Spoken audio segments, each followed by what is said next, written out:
ప్రభునందు ప్రియమైన సహోదరి సహోదరులారా, ఈ ఆదివారపు ఆరాధన కార్యక్రమానికి చేరి వచ్చిన మీ అందరికీ కూడా ప్రభు అయిన యేసుక్రీస్తు నామంలో నా హృదయపూర్వకమైనటువంటి వందనాలు తెలియజేస్తున్నాను. ప్రియులారా, ఈరోజు మనము దేవుని సన్నిధిలో కూడుకొని ఒక చక్కటి దేవుని వాక్యంతో మనము బలపడబోతున్నందుకు మనమందరం దేవుని స్తుతిస్తూ మహిమపరుస్తూ దేవుని వాక్యంలో మనం ముందుకు వెళ్దాం. అందరూ కూడా మీ వద్ద ఉన్నటువంటి బైబిల్ తీసి వాక్యాన్ని ప్రతి ఒక్కరూ చూడాలని నేను ప్రేమపూర్వకంగా తెలియజేస్తున్నాను.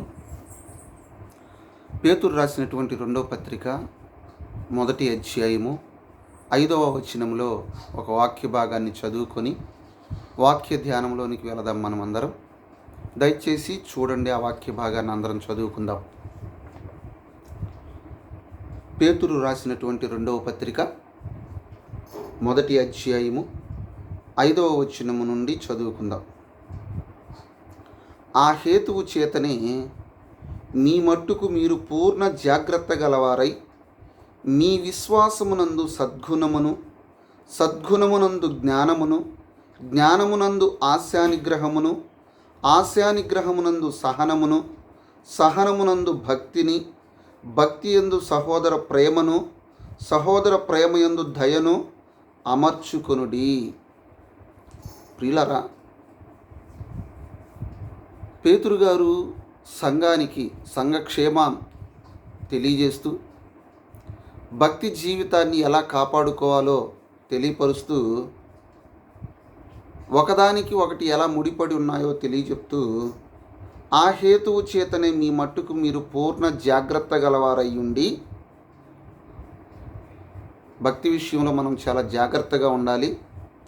మీ విశ్వాసమునందు సద్గుణమును, సద్గుణమునందు జ్ఞానమును, జ్ఞానమునందు ఆశానిగ్రహమును, ఆశానిగ్రహమునందు సహనమును అంటున్నాడు. భక్తి జీవితానికి సహనము అనేది చాలా ప్రాముఖ్యమైనటువంటి విషయం. భక్తులముగా మనం జీవిస్తున్నప్పుడు, దేవుని కొరకు మనం బ్రతుకుతున్నప్పుడు ఎన్నో శ్రమలు, ఎన్నో బాధలు, ఎన్నో కష్టాలు, ఎన్నో ఇబ్బందులు, ఎన్నో శోధనలు, ఇవన్నీ కూడా మనం ఎదుర్కొంటూ ఉంటాం.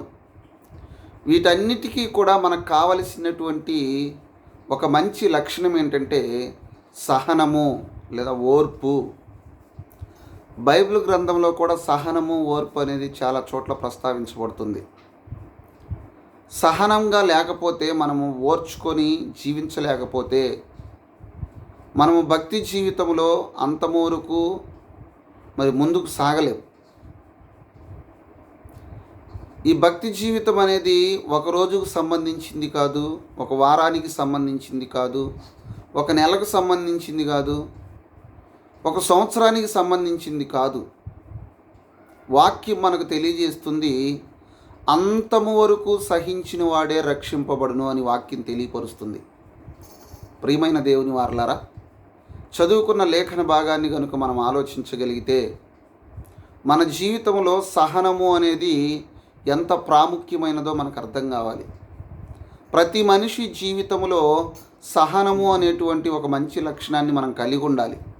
క్రైస్తవులముగా యేసుక్రీస్తు ప్రభువు సిలువలో కూడా మనకు కనపరిచింది ఏంటంటే సహనం. సహించాడు, ఆయన బాధను సహించాడు,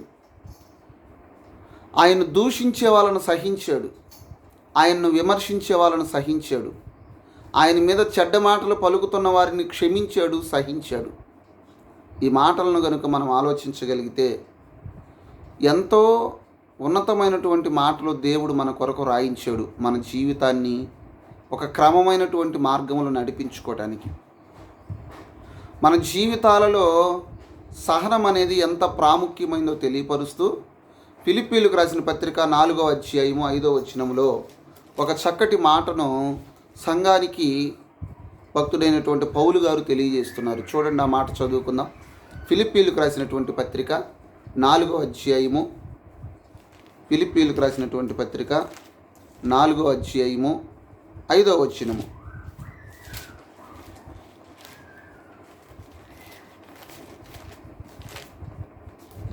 4వ అధ్యాయము 5వ వచనము. మీ సహనము సకల జనులకు తెలియబడనీయుడి. ప్రియులరా, అపోస్తులుడైనటువంటి పౌలు గారు ఫిలిప్పీ సంఘానికి లేఖ రాస్తూ మీ సహనమును సకల జనులకు తెలియబడనీయుడి అంటున్నాడు. మనం ఎంతవరకు సహిస్తున్నామో అది అందరికీ తెలియాలి. మన సహనం అనేది సకల జనులకు తెలియపరచబడాలి. మనం సహించగలము. క్రైస్తవులముగా, క్రీస్తును నమ్ముకున్న వారిమిగా, క్రీస్తు మార్గములో నడుస్తున్నటువంటి మన జీవితాలలో సహనము అనేది మన జీవితాల్లో ఎంతో ప్రాముఖ్యమైనదిగా ఉండాలి. సహనంగా మనం ఉండాలి అని తెలియజేస్తున్నాడు. కొంతమంది అంటుంటారు, నేను ఇంతకాలం సహించాను కానీ ఇక సహించటం నా వల్ల కాదంటారు. కానీ మన సహనము అనేది అలా ఉండకూడదు. క్రైస్తవులముగా మన సహనాన్ని ఎలా ఉండాలి అని దేవుడు సెలవిస్తున్నాడంటే, మీరు అంతము వరకు సహించిన వారే రక్షింపబడుదురు అంటున్నాడు. మనం రక్షింపబడాలి అంటే ఒకరోజు సహించి మరో రోజు సహనాన్ని కోల్పోతే మనం రక్షింపబడం. మన జీవితాన్ని రక్షణలో కొనసాగించుకోలేము. మన సహనం అనేది అంతము వరకు ఉండాలి. అన్నీ బాగున్నప్పుడు సహించి ఏమీ లేనప్పుడు మన సహనాన్ని కోల్పోయే వారిగా ఉండకూడదు. మన సహనం అనేది అంతము వరకు ఉండాలి అనేదానికి బైబిల్ గ్రంథంలో ఒక భక్తుని దేవుడు మనకు చక్కగా చూపిస్తున్నాడు. ఈరోజు ఆ భక్తుని గురించి మనం మాట్లాడుకుందాం. యోబు గ్రంథము 1వ అధ్యాయము, యోబు గ్రంథము 1వ అధ్యాయము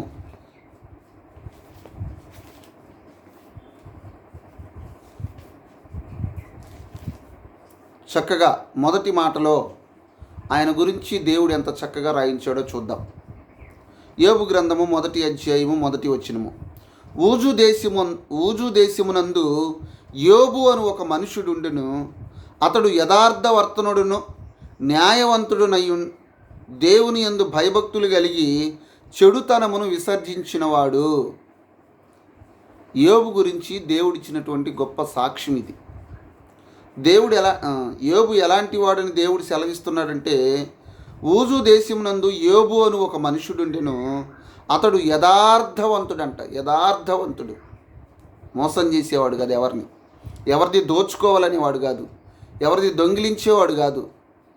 యథార్థంగా తన పని తను చేసుకుంటూ దేవుని స్తుతిస్తూ మహిమపరుస్తూ ఉండేవాడు యోబు గారు. అయితే ఆయనకున్నటువంటి లక్షణాలు ఏంటి? న్యాయవంతుడు. రెండవది, దేవుని యందు భయభక్తులు కలిగిన వాడు. ఈరోజు మనం దేవుని యందు భయభక్తులు కలిగి ఉన్నామా లేదా అని మనం ఆలోచిస్తే, దేవుని యందు భయము భక్తి కలిగిన వారు చాలా తక్కువ మంది ఉన్నారని చెప్పక తప్పదు. ఎందుకంటే మనుషులు ఉన్నప్పుడు భయపడతారు, మనుషులు లేనప్పుడు వాళ్ళ క్రియలు వాళ్ళు చేస్తూ ఉంటారు. కానీ మనము దేవుని యందు భయము భక్తి కలిగి ఉన్నప్పుడు దేవుడు మనల్ని ఎల్లప్పుడూ చూస్తున్నాడు, ఎల్లప్పుడూ మన క్రియలు ఆయన పరిశోధన చేస్తున్నాడని తప్పు క్రియలు మనం చెయ్యం. ఎందుకంటే నిన్ను కాపాడువాడు కునుకడు నిద్రపోడని దేవుని వాక్యం తెలియజేస్తుంది. కనుక ఆయన ఇక్కడ దేవుడు యోబు గారి గురించి ఇచ్చిన సాక్ష్యము, అతడు యథార్థవర్తనుడును న్యాయవంతుడునై దేవుని యందు భయభక్తులు కలిగి చెడుతనమును విసర్జించినవాడు. అతనిలో చెడుతనాన్ని విసర్జించిన వాడిగా, పరిశుద్ధునిగా, దేవుడంటే భయం కలిగిన వాడిగా, భక్తి కలిగిన వాడిగా జీవిస్తున్నాడు అని మనుషులు ఇస్తున్న సాక్ష్యం కాదు ఇది. దేవుడే సాక్ష్యం ఇస్తున్నాడు. అయితే ఇలాంటి వ్యక్తికి, ఇంత వినయ విధేయతలతో దేవుని యందు భయభక్తులతో కలిగి జీవిస్తున్నటువంటి ఈ వ్యక్తికి ఒకానొక దినాన ఒక శ్రమ వచ్చింది. ఆయన సహనాన్ని గురించి ఈరోజు మనకు దేవుడు తెలియజేస్తున్నాడు. ప్రియమైన దేవుని వారలారా, చూద్దాం. యోబు గ్రంథము 1వ అధ్యాయము 13వ వచనం నుండి కొన్ని మాటలను చదువుకొని ధ్యానిద్దాం. ఒక దినమున యోబు కుమారులు కుమార్తెలను తమ అన్న ఇంట భోజనము చేయుచు ద్రాక్షారసము పానము చేయుచుండగా ఒక దూత అతని యొద్దకు వచ్చి, ఎద్దులు నాగలి దున్నుచు గాడిదలు వాటి సమీపమును మేయిచుండగా షెబాయిలు వాటి మీద పడి వాటిని పట్టుకొని పోయి ఖడ్గముతో పనివారిని హతము చేసిరి. జరిగినది నీకు తెలియజేయుటకు నేనొక్కడనే తప్పించుకొని వచ్చి ఉన్నాను. ఒక దాసుడు జరిగినటువంటి విషయాన్ని తెలియచేయటానికి యోబు దగ్గరికి వచ్చి తెలియజేస్తున్నాడు. ఇలా మనకు నష్టం జరిగింది, ఇలాంటి పరిస్థితి, ఈ పరిస్థితిని తెలియచేయటానికి నేనొక్కనే మిగిలి నీ దగ్గరికి వచ్చి ఈ విషయాన్ని తెలియజేస్తున్నానని చెబుతూ ఉన్నాడు. అయితే అతడు ఇంకనూ మాట్లాడుచుండగా మరి ఒకడు వచ్చి, దేవుని అగ్ని ఆకాశము నుండి పడి గొర్రెలను పనివారిని రగులబెట్టి కాల్చివేసెను. దానిని నీకు తెలియజేయుటకు నేనొక్కడనే తప్పించుకొని వచ్చి ఉన్నానెను. అతడు ఇంకనూ మాట్లాడుచుండగా మరి ఒకడు వచ్చి, కల్దీయులను 3 సమూహములుగా వచ్చి ఒంటెల మీద పడి వాటిని కొనిపోయి ఖడ్గము చేత పనివారిని చంపిరి. నీకు దానిని తెలియజేయుటకు నేనొక్కడనే తప్పించుకొని వచ్చి ఉన్నానెను. ప్రియులారా, ఈ మాటలు మనము చదువుకుంటున్నప్పుడు యోబు గారు జీవితంలో ఆయన ఎదుర్కొంటున్నటువంటి ఒక శోధన. ఊజు దేశమందు బహు ధనవంతునిగా ఉన్నటువంటి యోబు గారు, ఆయనకు బహు విస్తారముగా ఒంటెలున్నాయి, ఎద్దులున్నాయి, గాడిదలున్నాయి. మరి దేవుడు ఆయన జీవితంలో ఏది కూడా కొదువు లేకుండా ఇచ్చాడు. వాటన్నిటినీ అనుభవిస్తూ దేవునికి మరి నమ్మకంగా జీవిస్తున్నటువంటి యోబు గారి జీవితంలో ఆయన ఎదుర్కొన్నటువంటి ఒక గొప్ప సమస్య ఈరోజు దేవుడు మనకు తెలియజేస్తున్నాడు. అలాంటి సమస్యలో కూడా ఆయన ఎక్కడ కూడా సహనాన్ని కోల్పోలేదు. ఒక సమస్యను ఒక దాసుడు వచ్చి చెప్తూ ఉన్నాడు, అయ్యా నీ కుమారులు, నీ కుమార్తెలు పరిస్థితి ఇలా ఉంది. వారు పానము చేయుచుండగా ఒక దూత అతని యొద్దకు వచ్చి, ఎద్దులు నాగలి దునుచు గాడిదలు వాటి సమీపమును మేయుచుండగా షబాయిలు వాటి మీద పడి వాటిని పట్టుకొని పోయి ఖడ్గంతో పనివారిని చంపేసేశారు అన్నటువంటి వాస్తవాన్ని, జరిగిన దానిని యోబు గారికి తన దాసుడు వచ్చి చెప్తూ ఉండగా, అది చెప్పడం కూడా ఇంకా పూర్తి కాకముందే, ఆ సమస్య యోబు గారు మొత్తం వినకముందే ఇంకొక సమస్యతో మరొక దాసుడు వచ్చాడు. ప్రియులారా, ఆలోచించండి. ఈరోజు మన జీవితాలలో ఒక సమస్య వచ్చిందంటే ఆ సమస్య నుండి మనం కోలుకోవడానికి కనీసం ఒక 5 నెలలు 6 నెలలన్నా పట్టిద్ది. అలా కాకుండా సమస్య మీద సమస్య, సమస్య మీద సమస్య మన దగ్గరికి వస్తున్నప్పుడు, మనల్ని పీడిస్తున్నప్పుడు, మనల్ని శోధిస్తున్నప్పుడు మనం సహజంగా వాడేటువంటి పదం ఏంటంటే, ఇక మొదలే నేను సమస్యతో బాధపడుతుంటే మూలిగే నక్క మీద తాటికాయ పడ్డట్టు, నేను సమస్యలో ఉంటే మరలా నాకు ఇది ఒక కొత్త సమస్య అని మనిషి ఎంతో బాధపడుతుంటాడు, నలిగిపోతుంటాడు. మనిషి జీవితంలో ఎంతగానో కలత చెందుతూ ఉంటాడు. అయితే యోబు జీవితాన్ని కనుక మనం ఆలోచించగలిగితే, సమస్య వెంబడి సమస్య, సమస్య వెంబడి సమస్య, తనకున్నటువంటి యావదాస్తిని కోల్పోతాడు, తన కుమారులను కూడా కోల్పోతారు. అయితే ఇలాంటి తరుణంలో యోబు గారు సమస్తమును కోల్పోయినప్పటికీ, తనకున్నటువంటి ధనమంతటిని కూడా నష్టపోయినప్పటికీ కూడా తన సహనాన్ని కోల్పోలేదు.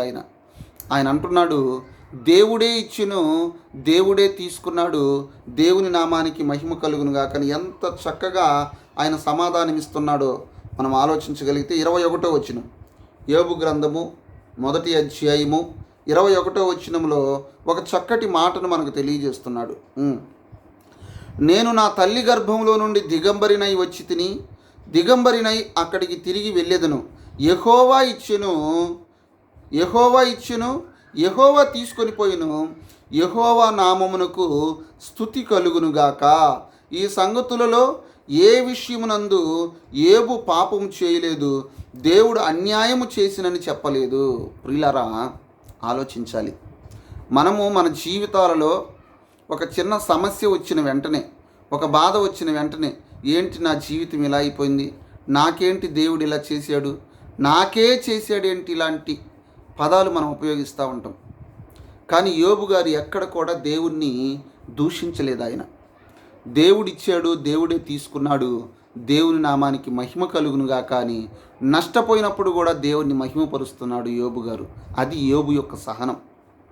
ఇంకా మనం ఆలోచించగలిగితే, ప్రస్తుతానికి యోబు గారు నష్టపోయింది ఆర్థిక పరంగానే, కానీ తర్వాత ఆరోగ్యపరంగా కూడా నష్టపోయాడు. తన శరీరం అంతా కురుపులతో నిండుకొని పోయినటువంటి ఆ తరుణములో, మరి డాక్టర్ దగ్గరికి వెళ్ళలేని పరిస్థితుల్లో బూడిదలో కూర్చొని చిల్ల పెంకు తీసుకొని ఆ శరీరం అంతా కురుపులతో ఉన్నప్పుడు, ఆ శరీరం అంతా గీక్కుంటూ ఉన్నప్పుడు తన భార్య వచ్చి ఏమంటుందో చూడండి. తన భార్య వచ్చి పలుకుతున్నటువంటి మాటలు ఇప్పుడు మనం చూడగలిగితే, యోబు గ్రంథము 2వ అధ్యాయము 8వ వచనాన్ని మనం చదువుకుందాం. 8వ వచనాన్ని, అతడు ఒళ్ళు గోకు కొనుటకై చిల్ల పెంకును తీసుకొని బూడిదలో కూర్చుండగా అతని భార్య వచ్చి, నీవు ఇంకనూ యథార్థతను వదలకయుందువా, దేవుణ్ణి దూషించి మరణము కమ్మనెను. చూడండి ప్రియమైన దేవుని వారలారా, ఆయన ఆరోగ్య పరిస్థితి క్షీణించిపోయినప్పటికీ,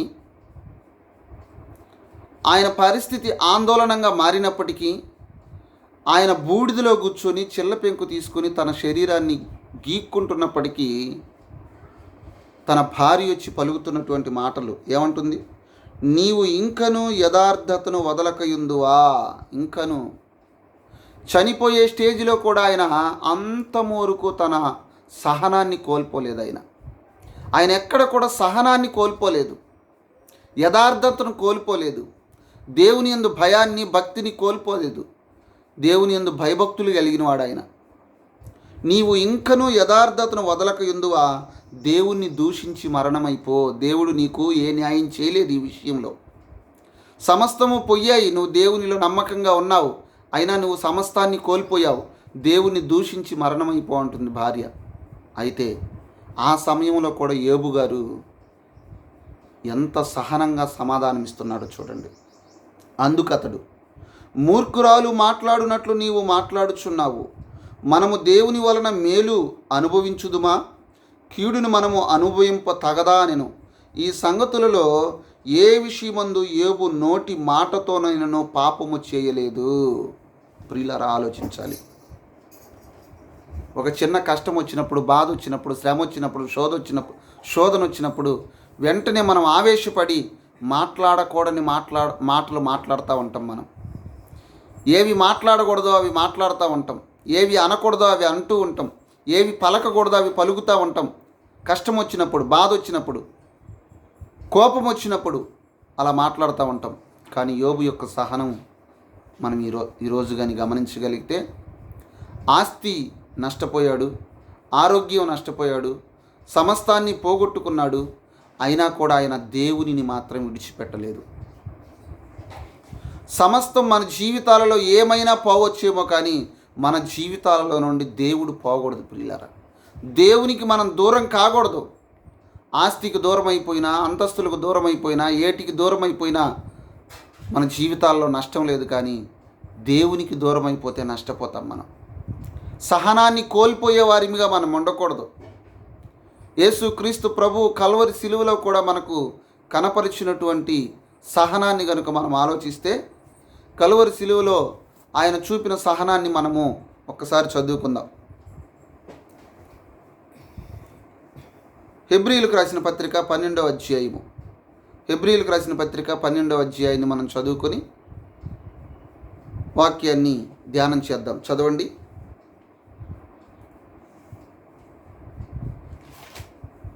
హెబ్రీయులకు రాసిన పత్రిక 12వ అధ్యాయము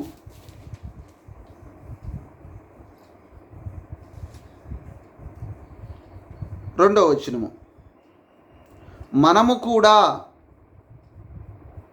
ప్రతి భారమును సులువుగా చిక్కులుబెట్టు పాపమును విడిచిపెట్టి విశ్వాసమునకు కర్తయు దానిని కొనసాగించువాడునైన యేసు వైపు చూచుచు మన ఎదుట ఉంచబడిన పందెములో ఓపికతో పరిగెత్తుదము.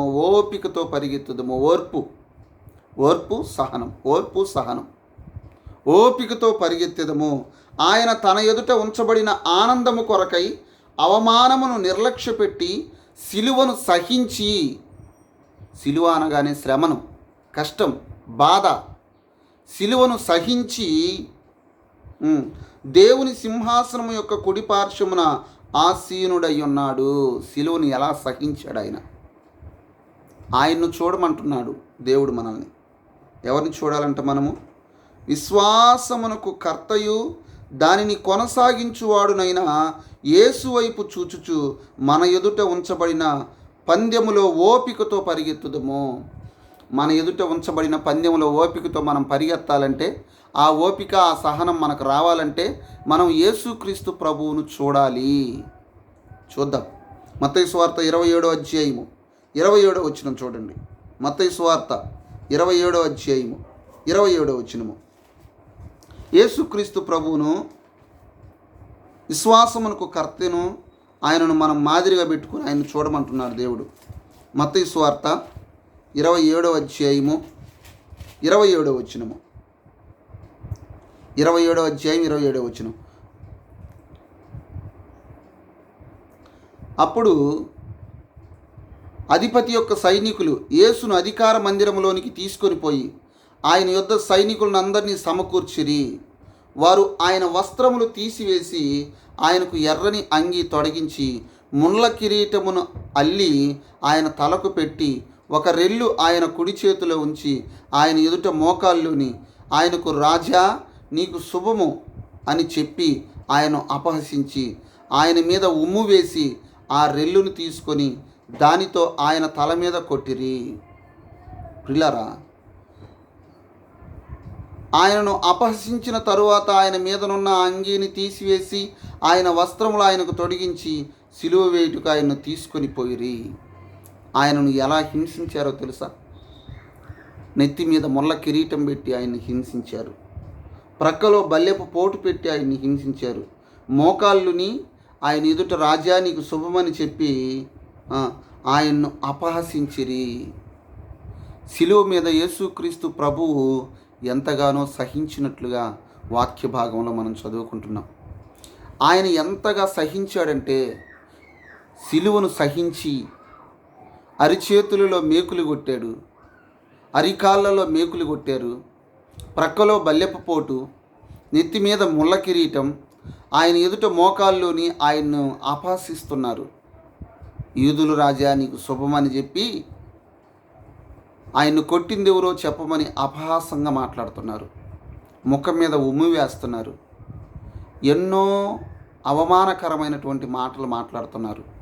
అయినా సిలువ మీద ఆయన సహించి ఆయన పలుకుతున్న మాట, తండ్రి వీరేమి చేయుచున్నారో వీరు ఎరుగురు గనుక వీరిని క్షమించు అని పలుకుతున్నాడు. అలాంటి సహనము ఈరోజు మనం కలిగి ఉండాలి ప్రియమైన దేవుని వారలారా. ఎందుకంటే సహనము అనేది భక్తి జీవితానికి చాలా ప్రాముఖ్యమైనటువంటి విషయం అది. అందుకే ప్రారంభ వాక్య భాగాన్ని మనము మరలా ఒకసారి గమనించగలిగినట్లయితే, పేతురు రాసినటువంటి రెండో పత్రిక మొదటి అధ్యాయము 5వ వచనం నుండి చదువుకుందాం. ఆ హేతువు చేతనే మీ మట్టుకు మీరు పూర్ణ జాగ్రత్త గలవారై మీ విశ్వాసమునందు సద్గుణమును, సద్గుణమునందు జ్ఞానమును, జ్ఞానమునందు ఆశానిగ్రహమును, ఆశానిగ్రహమునందు సహనమును, సహనమునందు భక్తిని. మనం ఎప్పుడైతే పైవన్నీ ఒకదానికొకటి అలవర్చుకుంటామో, వీటన్నిటిని ఎప్పుడైతే మనం కలిగి జీవిస్తామో, వీటన్నిటి ద్వారానే మనము భక్తి జీవితాన్ని కొనసాగిస్తాము. సహనమునందు భక్తిని, భక్తి యందు సహోదర ప్రేమను, సహోదర ప్రేమయందు దయను అమర్చుకొనుడి. ఇవన్నీ ఒకదానికొకటి మనం అమర్చుకోవాలి, మనం ధరించుకోవాలి. ఈ లక్షణాలను మనం కలిగి ఉండాలి.